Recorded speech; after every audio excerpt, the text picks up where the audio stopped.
approval numbers for the president, Congress, and the media are terrible.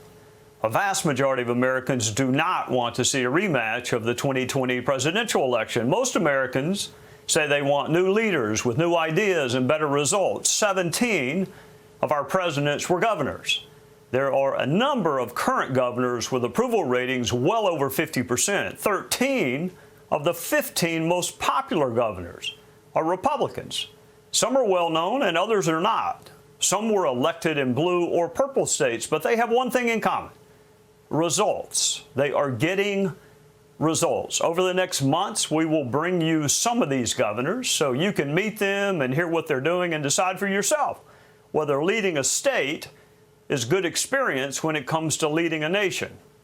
Joining us now is one of the most popular governors in the country. He leads the swing state of New Hampshire, Governor Chris Sununu. Governor, you've got low crime, you've got low unemployment, you got high freedom. How have you, fiscal prosperity in the throes when other states are not doing that, how have you been able to do it?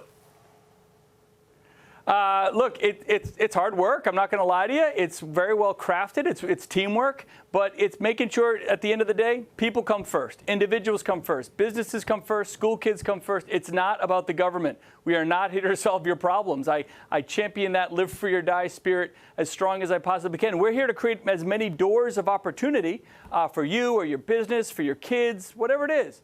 And you choose what door you want to go through. And by empowering folks to make great decisions for themselves and giving them a lot of options and empowering the locals and local communities, not saying we're going to be top down, just do it my way, government, the bigger government comes first. No, we champion our town meetings. We champion our selectmen and our school boards and our planning boards. That always gets the best results with the best efficiency. And again, a lot of folks want to change that. A lot of the Democrats want to come in with these big government solutions and, all or nothing type deals. But at the end of the day, you got to put the individuals first. Move the politics aside till you really have to get into a campaign.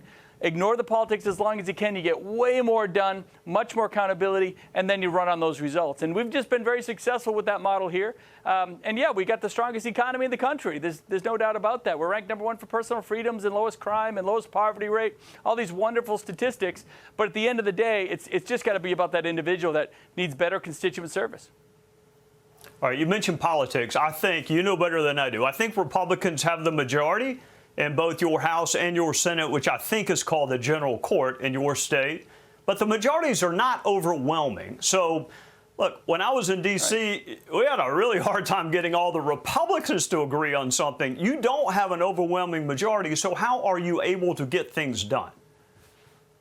Well, look, you got to be results driven. One of the things I'm most proud of is in 2020, we were the only state that went from a Democrat House and Senate to a Republican House and Senate. We flipped it.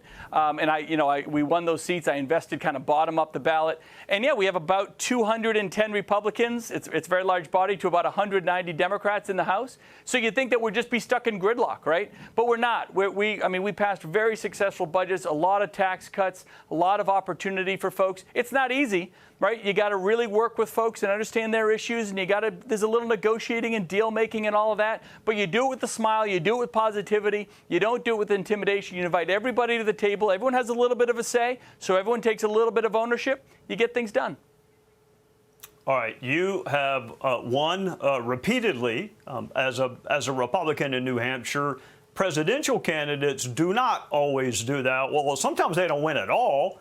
And rarely do they approach your numbers. So how have you been able to do it, but it does not translate into national elections?